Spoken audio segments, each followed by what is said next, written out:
अगर आपके गर्दन में दर्द रहता है और गर्दन में अकड़न महसूस होती है और आपके हाथों में झंझनाहट और टिंगलिंग सेंसेशन होते हैं, तो आप इस चीज़ को इग्नोर बिल्कुल मत कीजिए। हो सकता है कि आपको सर्वाइकल स्पॉन्डिलोसिस की प्रॉब्लम हो।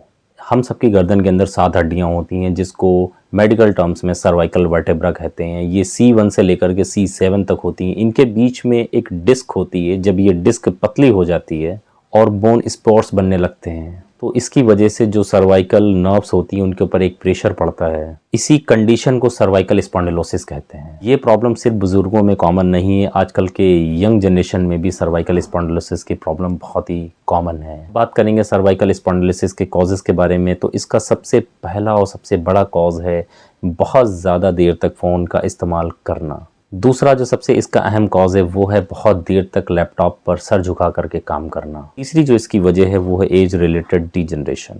अगला जो इसका कॉज है वो है इंजरी। अगर कोई चोट लग गई है गर्दन में, या कोई ट्रॉमा हुआ है गर्दन में, या फिर कोई फ्रैक्चर हुआ है सर्वाइकल वर्टेब्रा में, तो उस कंडीशन में जो नर्व का कंप्रेशन होता है, जिसकी वजह से सर्वाइकल स्पॉन्डिलोसिस होने के चांसेस बहुत ज़्यादा बढ़ते हैं। अगला जो इसका कॉज है वो है गलत तकिए का इस्तेमाल। अगर आप गलत तकिया इस्तेमाल कर रहे हैं, ऊंचा तकिया इस्तेमाल कर रहे हैं, और उस तकिए पे अगर आप देर तक लेट रहे हैं, तो उस कंडीशन में आपकी जो स्पाइन है, जो आपकी सर्वाइकल स्पाइन है, जो सर्वाइकल वर्टेब्रा हैं, उनका पॉस्चर काफ़ी देर तक डिस्टर्ब रहता है, जिसकी वजह से सर्वाइकल स्पॉन्डिलोसिस होने के चांसेस बहुत ज़्यादा कॉमन होते हैं अगर गलत तकिए का इस्तेमाल आप लंबे टाइम तक कर रहे हैं तो। अब बात करते हैं इनके सिम्टम्स के बारे में। इसमें जो सबसे पहला जो सिम्टम होगा वो गर्दन में दर्द और नेक स्टिफनेस, यानी गर्दन में दर्द होगा और दर्द के साथ में गर्दन में अकड़न महसूस होगी। दूसरा जो इसका सिम्टम है, गर्दन का जो दर्द होगा वो शोल्डर तक जाएगा और पूरे हाथ तक जाता है इसका दर्द। ये रिफर्ड करता है पेन शोल्डर तक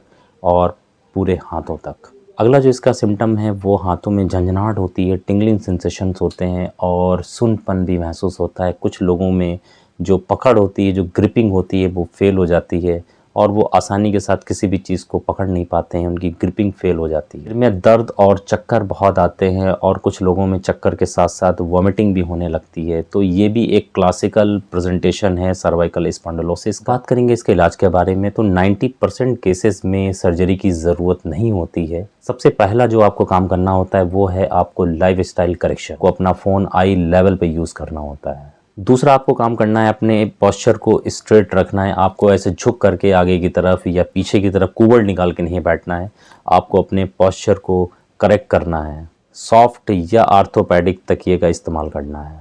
और क्या करना है, आपको नेक स्ट्रेचिंग करनी है। आइसोमेट्रिक एक्सरसाइज भी आपको करनी होती है। अगर आप रेगुलर एक्सरसाइज करते हैं, स्ट्रेचिंग करते हैं और आइसोमेट्रिक एक्सरसाइज को अपनी लाइफस्टाइल में इंक्लूड करते हैं, तो आप सर्वाइकल स्पॉन्डिलोसिस को काफ़ी हद तक क्योर कर सकते हैं और आपको इन सारे जो सिम्टम्स मैंने आपको बताए हैं इनको आप रिवर्स कर सकते हैं। अगर बात करें इसमें दवाओं की, तो आपके डॉक्टर आपको पेन किलर्स का इस्तेमाल कराते हैं बहुत ही कम टाइम के लिए। दूसरा, आपको आपके डॉक्टर मसल्स रिलैक्सेंट का इस्तेमाल कराते हैं।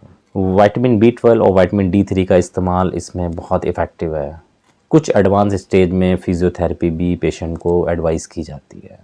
सर्वाइकल स्पॉन्डिलोसिस एक कॉमन प्रॉब्लम है और टाइमली ट्रीटमेंट से इसको कंट्रोल किया जा सकता है। अगर आपको इस तरह के कोई भी सिम्टम्स हैं तो इस प्रॉब्लम को बिल्कुल भी इग्नोर मत कीजिए। अर्ली ट्रीटमेंट से आप फ्यूचर कॉम्प्लिकेशन से अपने आप को महफूज रख सकते हैं। अगर आपको ये वीडियो हेल्पफुल लगी हो तो वीडियो को लाइक करें, शेयर करें और चैनल को सब्सक्राइब करें। Thank you very much.